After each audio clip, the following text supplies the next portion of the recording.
Assalamualaikum warahmatullahi wabarakatuh.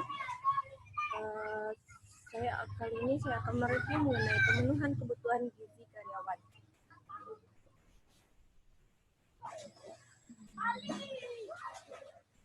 Yang pertama itu pengertian gizi. Istilah dari gizi berasal dari bahasa Arab atau giza yang berarti makanan. Zat gizi atau nutrients adalah ikatan kimia yang diperlukan tubuh.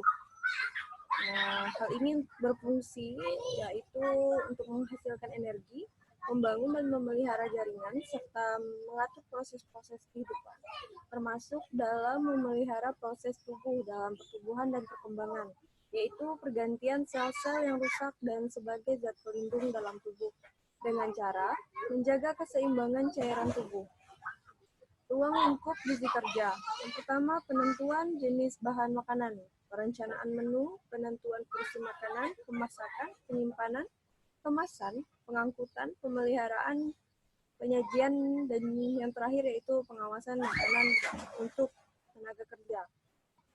Pentingnya pemenuhan gizi kerja. Yang pertama itu berpengaruh dari tingkat kesehatannya. Tingkat kesehatan itu akan menurun jika saja konsumsi makanan berkurang, sehingga keadaan gizi tenaga kerja juga menurun. Lalu yang kedua, keadaan gizi kerja yang menurun tersebut mengakibatkan daya kerja dan fisiknya juga terbatas. Kesehatan jasmani juga menurun. Yang ketiga, kemampuan kerja yang terbatas. Keadaan jasmani yang buruk mengakibatkan daya kerja menurun dan jam kerja juga berkurang. Lalu yang keempat, daya produksi jasmani menurun mengakibatkan pendapatan individu juga menurun dan prestasi kerja juga akan menurun.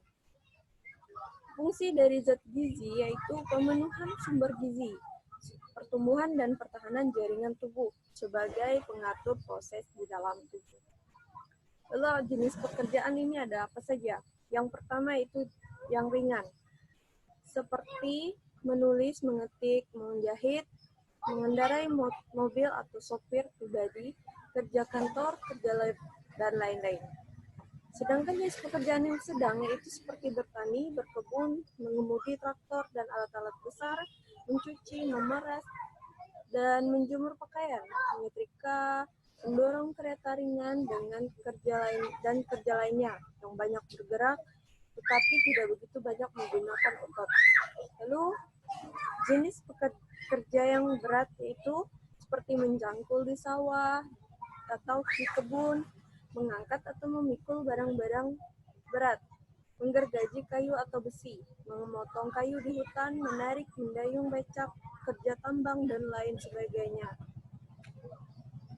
Lalu untuk pemenuhan kebutuhan gizi, ini ada berdasarkan metode. Yang pertama itu metabolisme basal. Apa itu? Ini digunakan untuk menggerakkan jantung, paru-paru, gerak peristaltik, dan beberapa kelenjar dalam tubuh. Pengaruh makanan. Yang ketiga juga aktivitas fisik atau kerja otot, dan yang keempat kondisi tertentu.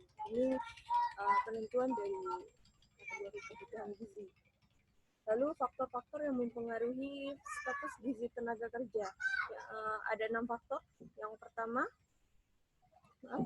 pertama yaitu faktor ekonomi, yang kedua faktor pengetahuan tenaga tentang gizi, yang ketiga faktor tentang bahan makanan tertentu, yang keempat faktor fadisme atau ini berkaitan mengenai kesukaan yang berlebihan terhadap jenis makanan pada pekerja. Yang kelima yaitu faktor pola makan. Yang keenam faktor lingkungan kerja, seperti tekanan panas, pengaruh kronis bahan kimia, parasit dan mikroorganisme, faktor psikologis dan kesejahteraan. Lalu penilaian status gizi. Penilaian status gizi ini dapat dilakukan secara langsung maupun tidak langsung.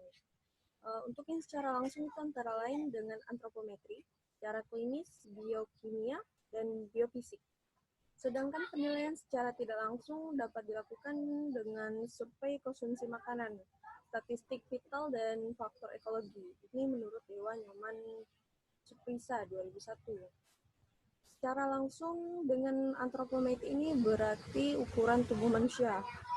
Penggunaan antropometri adalah untuk melihat keseimbangan asupan protein dan energi.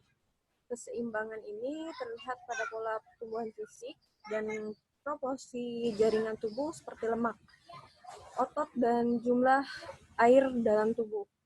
Ini juga menurut Dewa Nyoman Supariyasa 2001.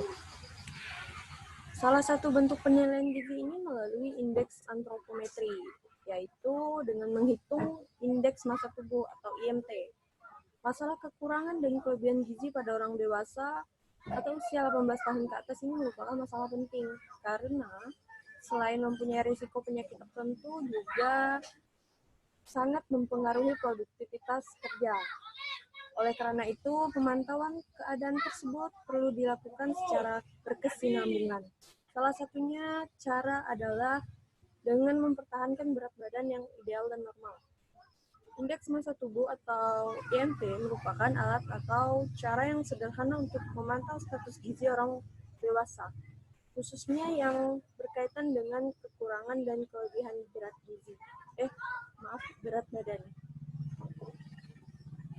Ini saja yang dapat saya lakukan. Kurang lebihnya saya mohon maaf. Mulai episode hak Assalamualaikum warahmatullahi wabarakatuh. Terima kasih.